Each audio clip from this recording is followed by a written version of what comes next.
Tender Ray Beef, no other beef so fresh, can be so tender, presents Hearts in Harmony, transcribed. K is for Kroger, C is for cut, B is for beef. KCB means Kroger cut beef, and Kroger cut beef means more meat for your money. That's right, ladies. Kroger cut beef gives you more meat, less waste. You see, before the meat is weighed and priced, the Kroger method of cutting beef removes excess bone, excess waste, and stringy ends. Yes, that's before the meat is weighed and priced. And that's why Kroger cut beef gives you more meat for your money. It's top U.S. government grades of beef, meat that's tender, juicy, rich red, and marbled with just the right amount of flavory fat. Yes, it's a better value in top-grade beef. Now, for example, let's take a Kroger cut sirloin steak. Before the steak is weighed and priced, the Kroger method of cutting beef removes the stringy end, excess waste, and excess bone. So you get a better value because you don't pay steak price for stringy meat, excess bone, or waste. But whether you buy a steak or roast, you receive more meat, less waste. That's at your Kroger store. Visit your neighborhood Kroger store soon.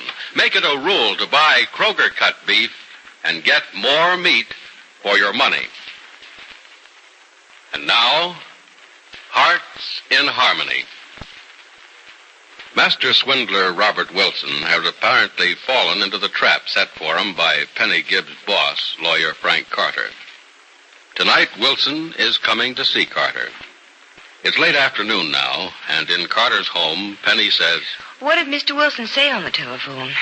Well, first he asked if I were the John Lester Adams who's been collecting money for charity. Then what? He didn't have too much to say.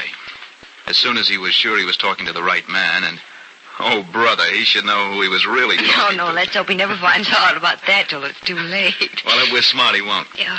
But anyway, all he said is that he wanted to talk to me about a business matter, and could he come up and see me? He didn't mention anything about money, of course. Oh, no, he's too smart for that. He wants to get a look at me first and try to guess how to handle me.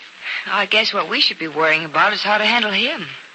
Well, we've had a meeting out of our hands so far, Penny. That letter warning people not to give money to him has worked beautifully. He's been told by everybody in Rossville and the neighboring towns that their contributions have been pledged to me. Now I think he's coming to try to get his share. Mm-hmm. Oh, about that letter, Frank. What? When Captain Hollow signed it, didn't he open himself to libel in case Mr. Wilson turns out to be innocent? Oh, you weren't here when the captain and I argued about that letter, Penny. He wasn't going to sign it. Not because he didn't want to help me, but because he couldn't involve the police department in a libel suit. But when I told him what Wilson did to the Reverend Dr. Judson... That convinced him, Well, Dr. Judson himself convinced the captain. And I'll tell you something interesting. Wilson has produced Dr. Judson's letters of recommendation several times in his request for money. 12 people have reported that to the captain. We'll solve the problems of a lot of people when you catch Mr. Wilson. Dr. Judson will get back the letter. Mrs. Ainsley will get the money from her husband's will. Depends on whether or not Wilson has any money, Penny. Yeah, he probably spent Mr. Ainsley's $10,000 years ago. Easily. But I'm hoping he has money of his own in the bank so that Mrs. Ainsley will at least get part of what's coming to her. Now, let's see, it's 6 o'clock. Wilson isn't due here till 9. I'd offer to take you to dinner, but I think I'd better stick here in case Wilson shows up early. Oh, thanks. I promised I'd be home for dinner anyway. Oh, is everything all ready for him? Yeah. I called Captain Hollow before you got here. He's going to have men around the place. And I also set the most important part of the trap. What's the most important part of the trap? Sit across the desk from me. All right. Right here. Mm-hmm. I'll sit over here as if I were interviewing you. Okay, now what? I'll sit down first. All right, I'll sit down first. Right. Now, you're Wilson, I'm Adams. And I'm just sitting here waiting for you to talk, right? That's right. I'm sitting here listening, my hands on the desk. Yeah. Well, just talk, Penny.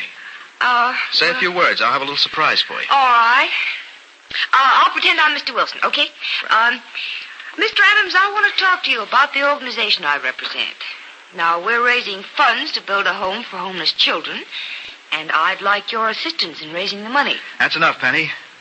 Now, come into the other room and I'll show you something. All right. What's in here, though?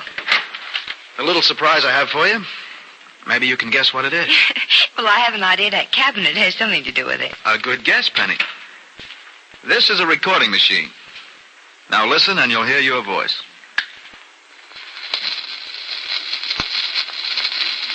I'll pretend I'm Mr. Wilson.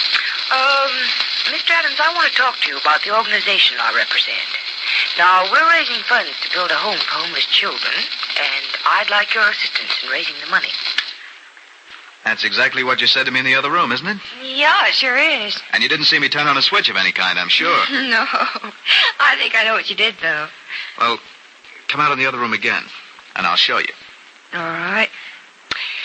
Wait, close the door. All right. I don't want Mr. Wilson snooping in here. Now, what did I do? You, turned on that recording machine by stepping on a button under the rug. Oh, that's close.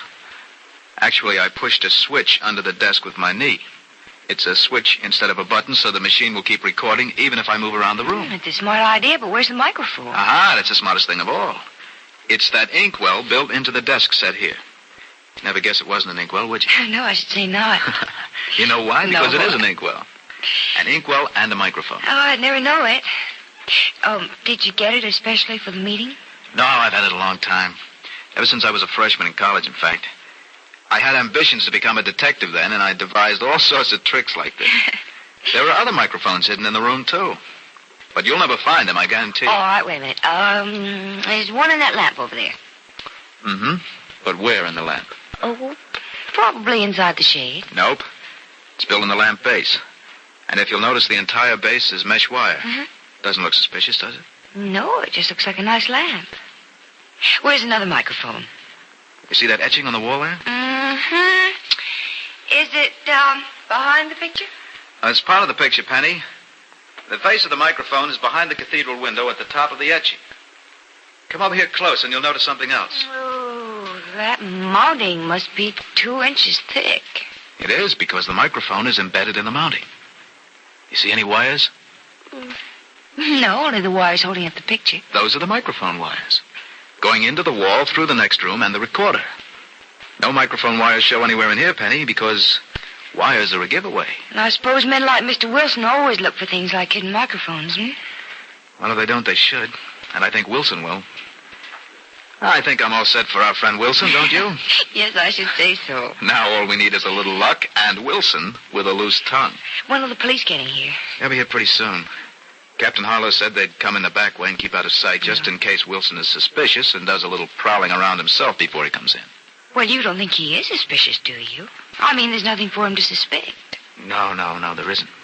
Maybe I fear his suspicions because I know this is a trick and I have a guilty conscience. You mean maybe Mr. Wilson does? Men like Wilson don't have a conscience, Penny. That's why I don't care what tactics I use to trap him. I took up law as a career because there are too many men like him in the world. Too many getting away with it, too. You know, one by one they're caught, though. Yeah, and one by one others crop up to take their place. Penny, there's always going to be a war, an open war, too, between law and lawlessness. Because too many men with brilliant minds haven't got the patience to find success the hard way, by honest, long, tedious work. So we're going to make Mr. Wilson sorry he tried success the easy way. I hope. It's a fine time just to hope. He'll be here in a couple of hours. Yeah. I'm getting nervous, too. Yeah, I should think you would. Frank. What? Have you thought of how you'll get him to say the things you want him to? No. I gotta wait and see what he says first. Sort of feel my way along. Mm-hmm. That's really what I'm nervous about. One slip and Wilson will be wise, and that's the last we'll ever see of him. In other words, it's now or never, isn't it? Now or never, Penny. Worse than that, if Wilson gets suspicious even a little bit, there may be unpleasant consequences for us. And I don't mean just a blow on the head, which is what you've already received from him. Oh, he wouldn't do anything but run and go into hiding. Hope you're right, Penny. Now, let's not worry about that now. You better go home and get some supper. I'll phone you as soon as something's happened. But don't expect a call from me till around midnight. I think it's going to take me a long time to get what I want out of it.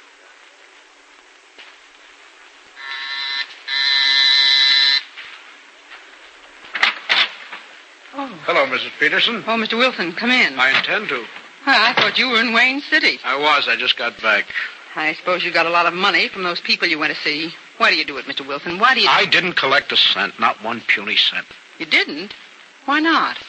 For the same reason I haven't been able to get a dime in Rossville or Waltham or Allentown or any of the other places around here. Everyone has pledged his money to John Lester Adams. Everyone? Well, there was one fellow who didn't. But he had so little offer, I told him to forget it. Until later. I can't take a chance for a few dollars. I'm after thousands or nothing at all. Why don't you give up? You've seen 100 people at least, and no one's giving you anything. I'm going to get plenty. From John Lester Adams and his charity. You can't do that. Can I? I've already made an appointment to see him at 9 tonight. Well, that's not going to do you any good either. Isn't it? A man interested in charity is going to be interested in the children's home I'm building. Children's home you're building? You mean bank account you're building? Well, that's one way of putting it. I'll be a lot happier with a few more thousands in the bank than in a children's home. Mr. Wilson, you're going to be caught one of these days. Because somebody talks? I ought to talk. I ought to turn you in. You're worse than a common thief because you're taking the good name of charity to steal from people who honestly believe that you want to help others. I want to help myself, and I intend to a good portion of what Mr. John Lester Adams has collected. There's a little role in it for you, if you're a good girl. I don't want any of it. That's all right with me. Don't say anything again about going to the police, because that won't be all right with me. I won't. Not if you're smart. Are you sure? Are you sure it's good to go to see this Mr. Adams? It might be a trick. Why are you so suddenly interested in my welfare? Because I know what'll happen if you're caught. You'll involve me. You'll tell them what I did to poor old Mr. Ainsley. Mm-hmm. I sure will. That's why I'm sure you won't turn me in. You know I won't, even though I want to. But this thing with Mr. Adams may be a trick to catch you. I know it. I've thought of that. I'm ready for it if it is. You know a pistol when you see one, don't you? Mr. Wilson, you aren't going to kill anyone. Don't be a fool. If this is a trick Mr. Adams is playing on me, I won't be the fool. Adams will. Only he'll be a dead one. Oh, no, Mr. Wilson, you must... He'll be dead, and if I find out your little friend Benny Gibbs is involved in this, and it's a trick, she'll be the same. Will Robert Wilson be fooled by the trick Frank Carter is playing on him tonight? And if he isn't, will he carry out his deadly threat? Be sure to listen to the next dramatic episode of Hearts in Harmony. KCB. KCB. KCB means Kroger cut beef, and Kroger cut beef means more meat for your money. You see, Kroger cut beef gives you more meat, less waste. Because before the meat is weighed and priced, the Kroger method of cutting beef removes excess bone, excess waste, and stringy ends. Yes, your Kroger meat man gives you more meat, less waste. And it's top U.S. government grades of beef, tender, juicy, rich red, and marbled with just the right amount of flavory fat. So visit your Kroger store soon. Order your favorite cut of steak or roast. If you buy a Kroger cut round steak or roast, notice that the Kroger method of cutting beef gives you a minimum of bone and removes excess waste before the steak or roast is weighed and priced. Remember, whether you buy a steak or roast, Kroger cut beef gives you more meat for your money. And remember, too, ladies, Kroger cut beef is available only at Kroger stores. So plan now to visit your neighborhood Kroger store. There's where you'll find delicious beef, top-grade beef. And there at your Kroger store is where you get more meat for your money. For Kroger cut beef gives you more meat, less waste. Get your share of this tremendous value without delay at your neighborhood Kroger store. Tune in Monday, same time, same station, for another exciting transcribed chapter of Hearts in Harmony.